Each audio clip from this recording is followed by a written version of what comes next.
evening. Here's Top News English newsletter starting with headlines. Military operations against terrorists continue across the country. Large numbers of militants withdrew from Irsal. Gaza residents return to shattered homes. And Kurds ISIS clash near Kurdish regional capital. Welcome to details. Syrian army units tightened grip on terrorist groups on Wednesday, targeting their gatherings and dens in several areas around the country. A number of terrorists were killed and injured, and their vehicles were destroyed after targeting their gatherings and dens in Aleppo city and its countryside. About 15 terrorist cars, some of which loaded with ammunition, were destroyed between Al-Marj and Al-Salihin roundabouts, and other 8 cars and 2 23M cannons were also demolished in Karm Turb and in the surrounding of Al-Nayrab and Al-Jdeida.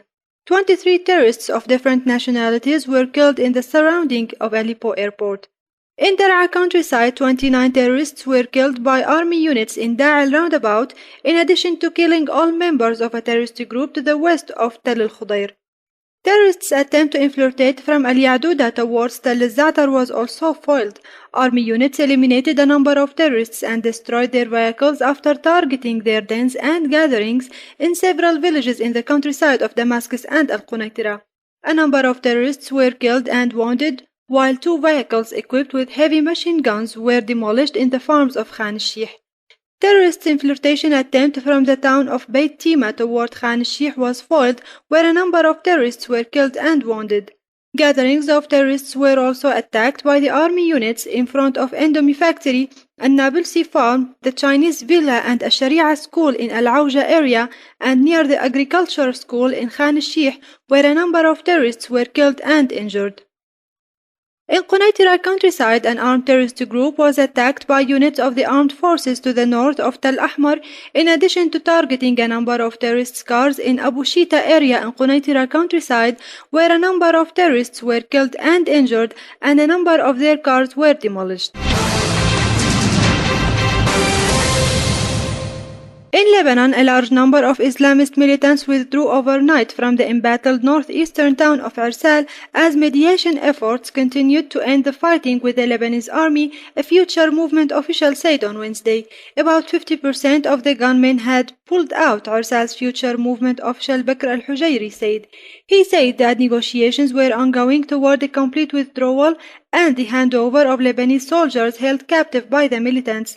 A total of 38 security forces, 22 soldiers and 16 policemen from the internal security forces were missing after jihadists from Syria overran Irsal on Saturday.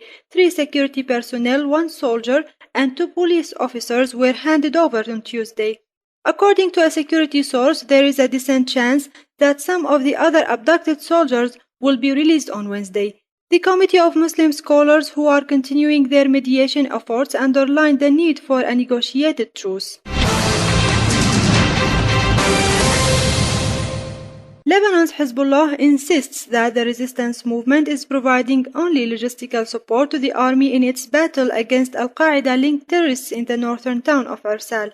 Hezbollah affirms that addressing military developments on the ground, protecting civilians and confronting terrorist groups were the exclusive responsibility of the Lebanese army, it said in a Tuesday statement.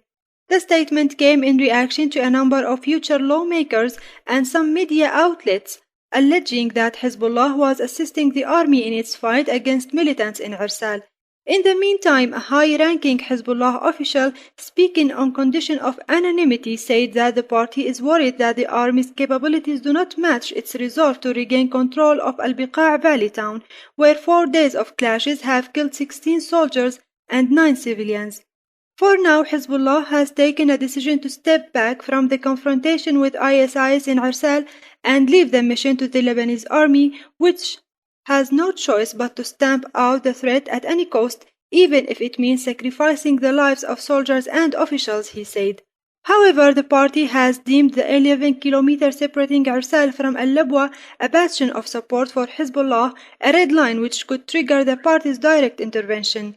Hezbollah leadership considers control of this stretch crucial to limiting the spread of ISIS Takfiri militants, tightening control over all Lebanese areas and driving Syrian militants back into Syria. The official condemned France for failing to meet the requests of the Lebanese army for arms and ammunition promised by Saudi Arabia when it made its $3 billion gift last year. The Lebanese army cannot face the threat of terrorism with bare chests and outdated weapons, he said. Those soldiers and officers need modern tools, especially helicopters equipped with guided missiles to destroy the militants hold on Arsal, he added. The government of Prime Minister Tamam Salam unanimously threw its weight behind the military Monday. Salam underlined that the cabinet stands unanimously behind the army in its combat against the terrorists. The ongoing clashes mark the worst spillover of violence into Lebanon since the start of Syria crisis in 2011. In Palestine, a day into a 72-hour ceasefire, many Palestinians are still facing up to the scale of the devastation in parts of Gaza as officials from Israel and Hamas gather in Cairo for talks about how to make the truce last. An Israeli delegation arrived Tuesday evening in the Egyptian capital for negotiations, two senior Egyptian government officials said. The officials, who asked not to be named, said that they expected indirect negotiations to begin on Wednesday, with Egyptian officials acting as intermediators. The Israeli and Palestinian sides are not expected to talk directly to each other. After fighting a bitter 4-week conflict, Israel and Hamas are far apart on what's required for a more lasting peace. Palestinian officials in Cairo said they would respond to the Israeli terms through the Egyptian intelligence officials, although a senior Hamas official has already rejected an Israeli demand that resistance fighters in Gaza disarm. Meanwhile, International Middle East Peace Envoy Tony Blair and UN Middle East Peace Process Coordinator Robert Suri were scheduled to hold talks with Egyptian officials later on Wednesday. The Palestinians demand an end to the 8-year Israeli blockade of Gaza and the release of Palestinian prisoners. Israel has demanded that Hamas disarm its fighters. A senior Hamas official in Cairo said on Tuesday that the fighters would not even consider laying down their weapons, which include an arsenal of unguided rockets and anti-tank missiles. In Gaza, many Palestinians have returned to their neighborhoods in the Gaza Strip, while some remained at shelters, not trusting the break in the Israeli attacks on the besieged enclave. Following the announcement of a 72-hour humanitarian truce, delegations to gather in the Egyptian capital of Cairo to talk about how to make the truce last. For the first time Tuesday, the number of people packed into UN shelters decreased, said UN official Chris Gunness in Gaza, but not everyone left the UN facilities. After the ceasefire began on Tuesday, residents trickled into Shuja'iyya, an area near Gaza City that experienced some of the most destructive violence of the conflict.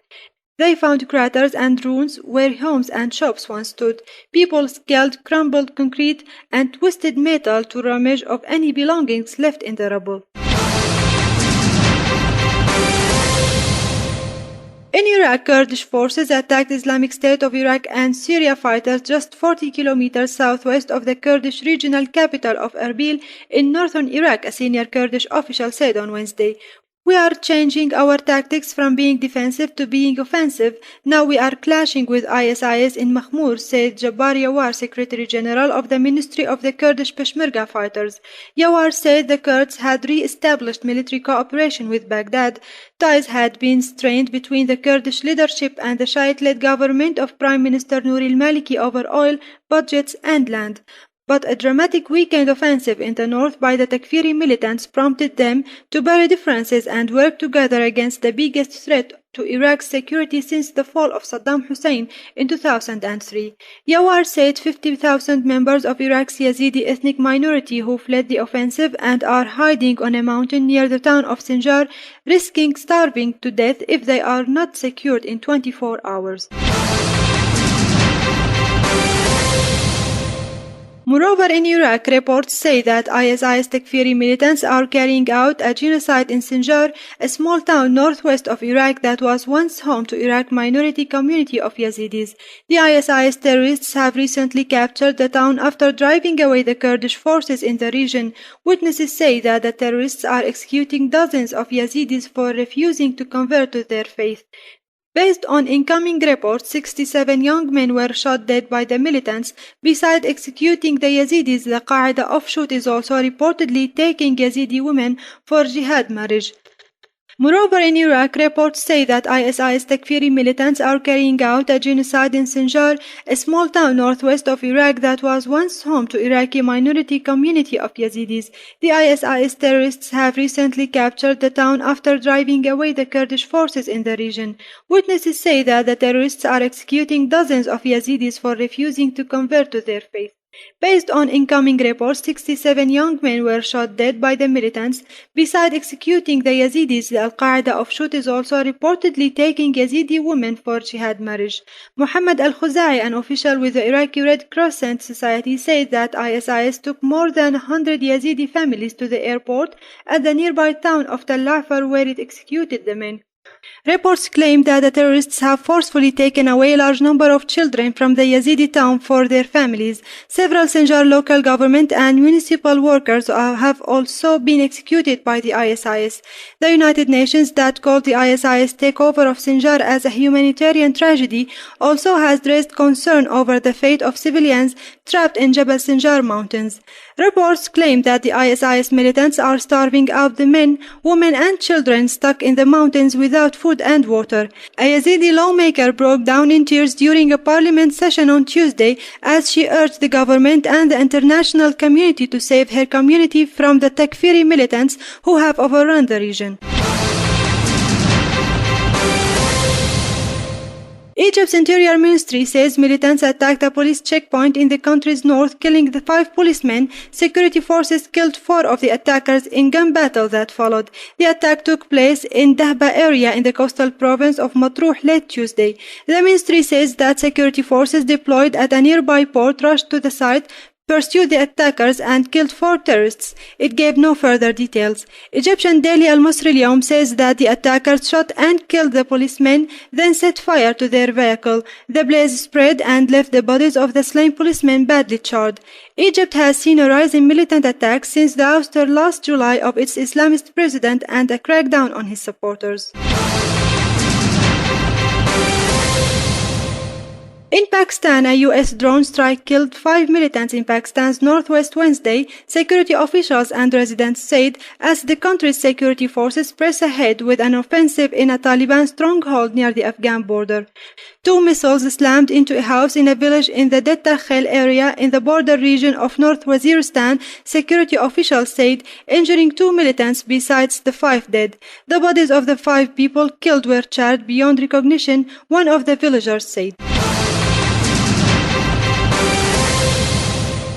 And finally, in Afghanistan, an Afghan policeman turned his gun on his colleagues at a police checkpoint in his country's south, killing 7 policemen, a provincial official said on Wednesday.